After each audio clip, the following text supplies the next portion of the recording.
everybody, it's Zoe Burmester here. Today we are talking about sugar flowers and using sugar flowers on our cakes. Now, those of you that know my work know that I wouldn't necessarily call myself a sugar florist, but there are occasions where I want to put flowers on my cake. So I have taught myself methods to produce flowers that sometimes are not botanically correct, but that do the job for the standard that I need for them to be, and they work really just fine. There are different levels of sugar flowers.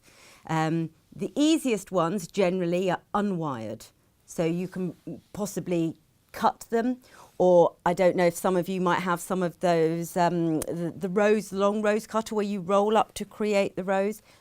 They're great to start with. Once you want to get a little bit more involved in your flower, maybe you want a little bit of movement on your flower like I've done here, you then get into wiring your sugar flowers. To make sugar flowers we use florist paste, which enables you to roll the paste super fine. Okay, work on a cell pad, and we use ball tools to frill the edges of our of our leaves or of our petals. Florist wire, florist tape, and a quick word about cutters. It's a minefield out there, frankly, with all the different cutters for all the millions of different types of flowers. I am not pretending at all that I am going for botanically correct flowers. Quite often I will find the shape of a cutter and I will try to have a look in my cupboard to see if I've got something that will match. Or I will hand cut, if I'm not having to make too many, with a wheel. For my purposes, that's absolutely fine. If I were perhaps entering it into a competition, I wouldn't do that. I would make sure that I was completely accurate. But be resourceful, especially if you're just starting out. Pick a few flowers that you feel comfortable with and practice them. Don't feel too overwhelmed with what you have to buy. The other thing that we use in making sugar flowers are veiners.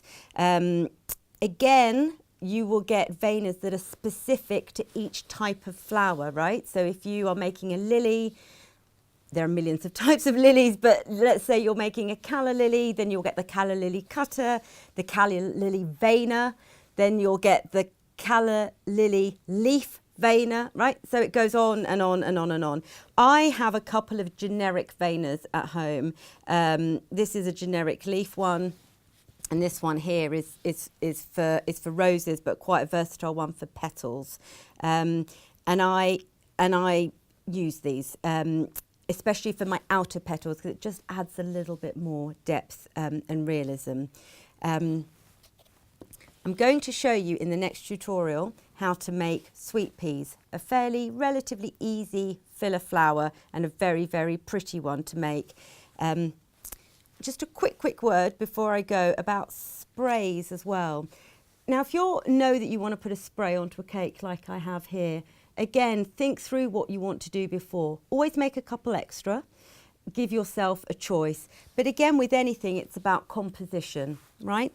Big flower. This is done with a wafer paper flower. A pop of colour. Here I've put the kumquat. With my sweet peas, for example, we could go in for some carnations. Another very useful filler. Berries, brunias.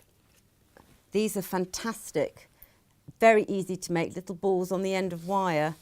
You can see as you group things together, because they're all wired, group them all together and then tape the whole thing together. Arrange them as you wish before you then place them onto your cake. So they're a really useful tool to have in your repertoire. So don't be frightened of them and don't feel that you need to be an expert sugar florist. I certainly am not. But they're a fun thing to have a go at doing, and very rewarding when you get it right.